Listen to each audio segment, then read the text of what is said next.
এই জন্য প্রিয় সন্তান মনে রাখো, আমার কাছে আরবি কিতাব আছে, ইমাম ইবনুল কাইয়িম আল জাওজি রাহমাতুল্লাহ আলাইহির কিতাব আদ-দা ওয়াদ-দাওয়া কিতাবের নাম। এই কিতাব রোগ এবং তার ঔষধ, গুনাহের ব্যাপারে, অনেক গুনার ব্যাপারে উনি আলোচনা করছেন। তো ওইখানে জিনা ব্যভিচার, নারীর সাথে অসভ্যতা অশ্লীলতার ব্যাপারে যে আলোচনা করছেন, ওইখানে একটা বাণী আছে, আমি দাগ দিয়ে রাখছি।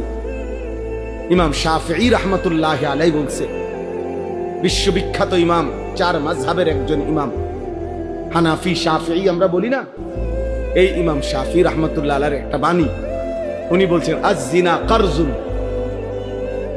ইমাম শাফিঈ রাহমাতুল্লাহ আলাইহি বলছে, যুবক ছেলেরা বাবা শোনো, উনি বলছে জিনা এবং ব্যভিচার এটা করজ, এটা ঋণ।